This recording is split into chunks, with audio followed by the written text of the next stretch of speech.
আজকে চলে গিয়েছিলাম আমরা নারায়ণগঞ্জের সবথেকে বড় মেলাতে। আর মেলাতে ঢুকে আপনাদের ভাইয়া দেখুন একটা খেলায় মেতে উঠেছে, মানে শক্তির খেলায়, বাট হয়নি। যাই হোক, তারও যে ও চেষ্টা করেছে সেটা অনেক কিছু। ও আবার এসব দিক দিয়ে মানে পালোয়ানগিরি করতে খুব বেশি পছন্দ করে। যাই হোক, আমাদের জন্য অনেক বেশি দোয়া করবেন। আজকে আমার দুই ছেলেকে নিয়ে চলে গিয়েছিলাম কদম রসুল মাজারের সাথে, যে একটা বড় একটা মেলা বসে। আই থিঙ্ক এটা নারায়ণগঞ্জের সব থেকে বড় মেলা। 7 দিন থেকে 15 দিন এরকম টাইপেরই মেলাটা থাকে এখানে। তো সেখানে গিয়ে আজকে আমরা অনেক অনেক অনেক বেশি আনন্দ করেছিলাম। চারপাশটা একদম ঝলমলে আলোতে একদম চকমক চকমক করছিল, খুব ভালো লাগছিল। আর অনেকগুলো দোকান ছিল। তো আপনাদের ভাইয়া বলছে তো এগুলো তো সব বড়দের রাইড, নাগরদোলা প্লাস আরও অনেক কিছু যেগুলো ছিল এগুলো বড়দের, চলো ছোটদের যে খেলনার যেইটা প্লেসটা ছিল সেখানে যাই। তো সেখানে গিয়ে আপনাদের ভাইয়া ওদের সাথে আর কি ঘোরাতে চড়ে, যাতে ওরা খুব খুশি হয়। আমার ছেলেরা ওর পাপাকে পেলে তো পুরো একদম মনে হয় দুনিয়া পেয়ে গেছে। তো যাই হোক, ওদের আনন্দটা শুধু দেখি।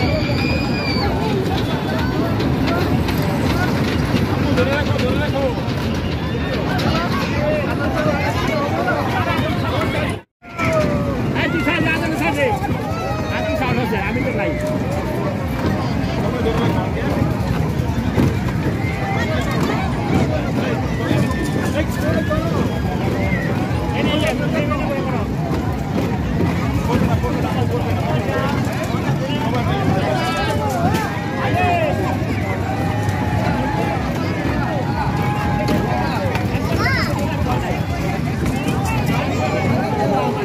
তোমাদের ভাইয়া তো অলওয়েজ আবিদ আজানকে একা কোথাও ছাড়তে চায় না।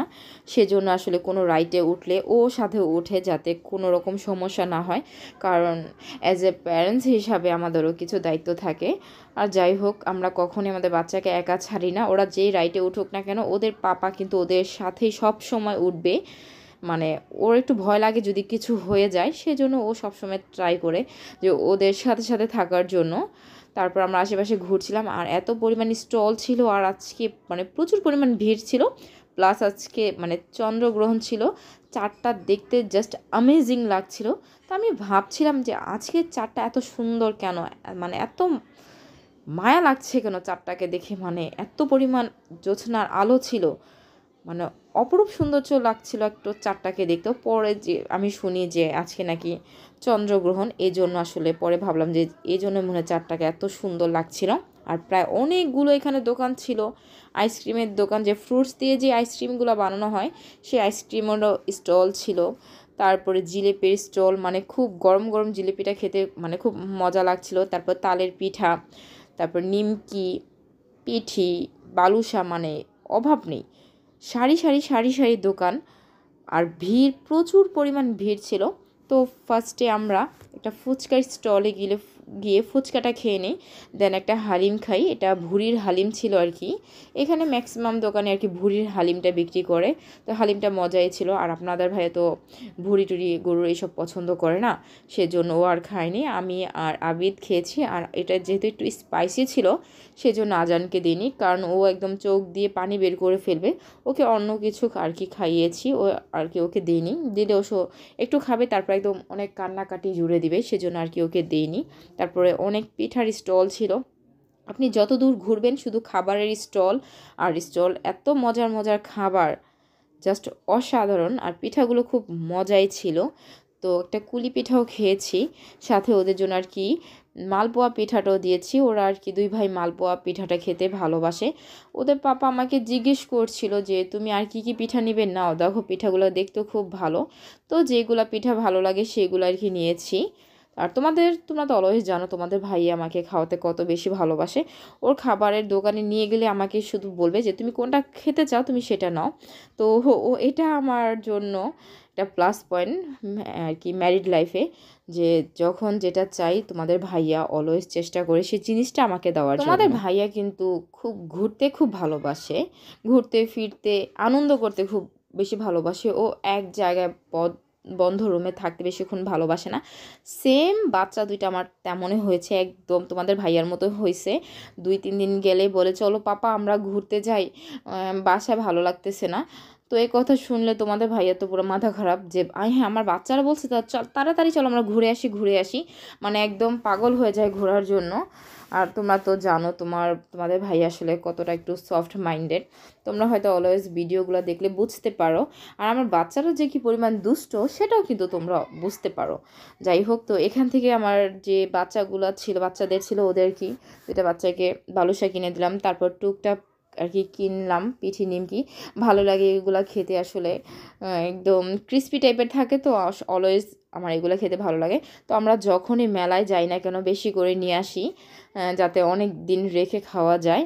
আর এই মেলাটায় যত দূর দোকান মানে দেখছি, একটু পর পর দেখছিলাম যে খাবারের স্টলগুলা, তারপর খেলনা, তারপর মেকআপ, চিরুনি, হাঁড়ি পাতিল, স্টিলের, মানে অনেক কিছু ছিল, শরবতের দোকান। আর সারি সারি ছিল মাটির ব্যাংক। এই মাটির ব্যাংক একসময় আমি খুব বেশি পছন্দ করতাম, তো কিনতাম, কিছু টাকা জমাতাম, তারপর আবার মাটির ব্যাংকগুলা ভেঙে ফেলতাম। এটা আমার আসলে একটা অভ্যাস হয়ে গেছিলো। যাই হোক, অভ্যাসটা একটু চেঞ্জ হয়েছে। তারপর দেখলাম মিষ্টি পান। এই মিষ্টি পান যে আমি কি পছন্দ করি, যেখানে এই মিষ্টি পান দেখবো সেখানে আমি খাওয়ার জন্য একদম পাগল হয়ে যায়। আমার খুব ভালো লাগে মিষ্টি পান খেতে। তারপরে ছিল যে চা, এই চাটা কিন্তু খুব ভালো ছিল। এর আগেও আমি আর কি চাটা ট্রাই করছি, আজকে আর কি ট্রাই করা হয়নি, আর কি অন্য কিছু খাবো এই কারণে। আর এখানে দেখুন কি সুন্দর দোকান, কত জিনিসপত্র, যেগুলোই দেখি সেগুলো আসলে মেলা থেকে আমার কিনতে ইচ্ছে করে। এটা শুধু আমার না, সব মেয়েদের হয়তো এরকম জিনিস দেখলে আর কি কিনতে ইচ্ছে করে। এদিকে হাঁটতে হাঁটতে আমার 2টা বাচ্চার একদম গলা শুকায় গেছে। তারপরে তোমাদের ভাইয়া ওদেরকে পানি খাইয়ে দিচ্ছিল, বলতেছে যে ওর আগে একটু পানি টানি খেয়ে নে, গলাটা একদম শুকায় গেছে, বাচ্চা মানুষ তো।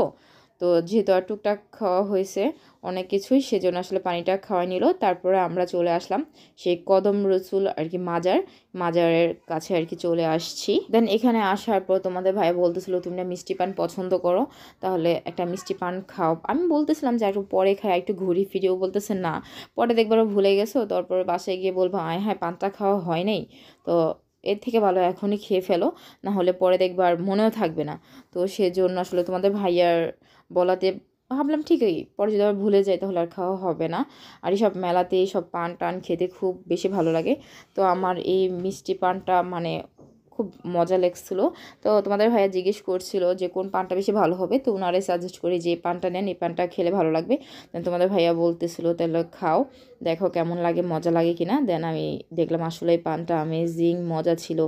আর রং বেরঙের সারি সারি পানগুলো দেখলে আমার মনে হয় সবগুলো একেবারে আমি বাসায় নিয়ে আসি। আর এই সেই মাজারটা, মানে মাজারটা খুব সুন্দর করে সাজানো হয়েছে, ডেকোরেশনটা খুব সুন্দর করা হয়েছে। তো আমরা আশেপাশে ঘোরার পরে তো ভাবলাম এখন একটু মাজারের ভিতরে গিয়ে একটু ঘোরাঘুরি করি, মাজারটা একটু এক্সপ্লোর করি। দেন আমরা মাজারের ভেতরে চলে যাই। আর মাজারটা দেখতে খুবই বেশি সুন্দর। ছোটোবেলায় প্রায় সময় যাওয়া হতো, যখনই মেলা হতো এখানে তখনই আব্বুকে নিয়ে আর কি যেতাম। কিন্তু এখন তো বিয়ে হয়ে গেছে, তো এখন হাজব্যান্ডকে নিয়ে তারপরে যাই। আর মেলার যে আমেজিং একটা অনুভূতি, এটা আসলে যারা মেলাতে গিয়েছে তারাই বুঝবে।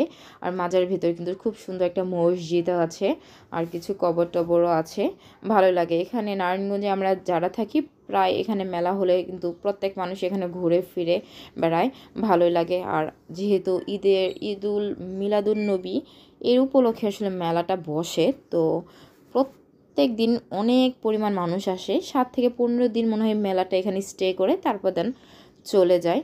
তো দেখুন কি পরিমাণ ভিড়, আর প্রচুর মানুষ ছিল, শত শত মানুষ ছিল। আর এই টাইমে এখানে প্রচুর পরিমাণ আসলে মানুষই আসে, প্রচুর পরিমাণ ভিড় হয়। আর ভালোই লাগে ঘুরতে ফিরতে। আর কোথাও গেলে এরকম জায়গা যদি অনেক পরিমাণ মানুষ থাকে তাহলে ভালো লাগে। আর আমি কোনো উদ্দেশ্য করে কখনো মাজারে যাইনি বা মানত করে যাইনি, সবসময় যতবারই যাওয়া হয়েছে শুধু ঘোরাফেরার জন্যই যাওয়া হয়েছে, এছাড়া তেমন কোনো কিছুই নেই। তারপর দেখলাম যে ড্যাগে ড্যাগে খিচুড়ি রান্না করে সবাইকে দিচ্ছে, সবাই নিয়ে নিয়ে খিচুড়ি আর কি খাইতেছিল। তো আমিও ভাবলাম ঠিক আছে সবাই যেহেতু খাইতেছে তাহলে আমিও একটু খিচুড়িটা ট্রাই করি। আর দেখতে খুব লোভনীয় লাগছে, আর সবাই খাচ্ছিল ওখানে, যারা যারা গিয়েছে সবাই খাচ্ছে। তো আমিও এক বল একদম খিচুড়ি নিয়ে নিয়েছি খাওয়ার জন্য। দেন আবার বাসায় নিয়ে যাওয়ার জন্য ছোট্ট একটা বালতি করে খিচুড়িগুলো নিয়ে গেছি যাতে বাসায় খেতে পারি। তো আমার আমার এইসব আসলে ভালো লাগে। তারপর দেন আমরা খিচুড়ি টিচুড়ি খাওয়া শেষ করে তারপর আপনাদের ভাইয়া আর কি বলতেছিল তাহলে একটা জুস খাই, প্রচুর পরিমাণ গরম পড়ছে। তো একটা জুস নিলাম, জুস না শরবত বলি, শরবত, হ্যাঁ শরবত নিছি। শরবতটা খুবই মজা ছিল। আর এরকম ঠান্ডা শরবত খাওয়ার পরে আমার গলার অবস্থা একদম 12টা বেজে গেছে। আপনারা এই ভিডিওর ভয়েসে বুঝতে পারছেন, মানে পুরোপুরি ঠান্ডা লেগে গেছে। আর খিচুড়ি বালতিটা নিয়ে আমার বড় ছেলে দুষ্টামি করছিল। তো যাই হোক, এই সেই কী জানি বলে শরবত খুব মজা ছিল, ঠিক আছে। আর এরকম দুষ্টু মিষ্টি আমার যদি ব্লগ আপনারা খুব দেখতে চান, অবশ্যই আমার চ্যানেলটা কিন্তু লাইক করতে হবে, কমেন্টস করতে হবে আর শেয়ার করতে হবে। আর আমাকে বেশি বেশি সাপোর্ট করতে হবে, যাতে অলওয়েজ আপনাদের জন্য এরকম সুন্দর সুন্দর ভিডিও মেক করতে পারি। থ্যাংক